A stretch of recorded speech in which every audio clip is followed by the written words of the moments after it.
Chapter 61 Triangulation. New Swabia, Captain Kopf, come in, over. Heinrich waited patiently for New Swabia to reply. It was essentially just a standard radio check-in, but Heinrich needed to warn Captain Kopf of the almost immediately repeated Die Glocke test. New Swabia, Captain Kopf, come in, over. Captain Kopf here, over. How can we help? Captain Kopf, good to hear from you. We are planning another test. Are you ready to monitor our next test? Yes, Heinrich, ready and waiting, sir, replied Captain Kopf, very pleased to be serving the Reich in such an important mission. When all was considered, he had originally thought his appointment to Antarctica was the result of some error in judgment he may have made. His only perception at the time was that 12 months setting up an ice base, literally on the bottom of the planet, could only have been a punishment.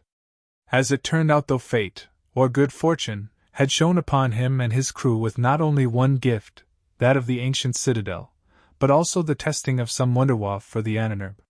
He had been truly blessed. Ready your observation teams at the ring and reactor. Go time is 2 hours from now. Do we have any instructions? Asked Captain Kopf. No, simply observe as normal. Yes, sir, thank you, Heinrich. As Captain Kopf disconnected, Heinrich turned to Heisenberg. They will be ready in New Swabia. We must ready the reactor in Gerhard. He has an even bigger objective this trip.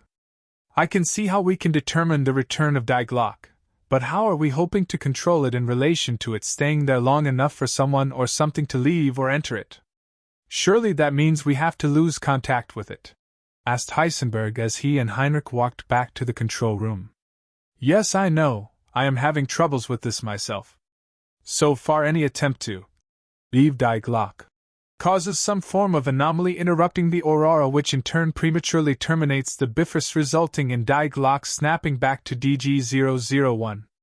We need to gracefully terminate the aurora whilst Die Glocke is fully engaged at its destination, in this case New Swabia. Then theoretically we can simply reopen the Bifrost and Die Glocke should return. Step 1, though, is to successfully start and stop the Bifrost. Let's walk before we run, hey? Smiled Heinrich. An hour later, the reactor, Gerhard, and Die Glocke were ready to go. A subordinate had been trained in managing the reactor, leaving Heinrich free to concentrate on Die Glocke and synchronize messages from New Swabia via another subordinate. As the power level and aurora in DG-001 stabilized, Captain Kopf's voice came through the tinny radio loudspeaker. New Swabia, the bell is appearing. It is becoming solid once again. It is solid, and I can see the pilot waving through the closed porthole. Excellent, Captain. Prepare for the return in 20 seconds on my mark. 5, 4, 3, 2, 1 mark. The next 20 seconds felt like minutes.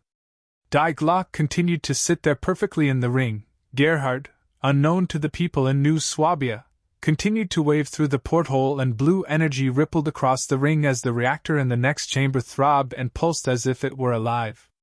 3, 2, 1 mark, stated Heinrich. Gerhard pressed a button inside Die Glocke. It flickered from view in New Swabia, almost instantaneously reappearing in DG-001, intact. As a round of applause rang out in Sweden and Antarctica simultaneously, in Cambridge, England, Graham and Bouncer writhed on the floor as Paul Dirac desperately tried to help them. Hang in there, both of you. I think we'll have them this time. 40 seconds after it started, it suddenly stopped. Graham and Bouncer collapsed in a heap. We'll be okay, Paul. Let's just hope we got the data.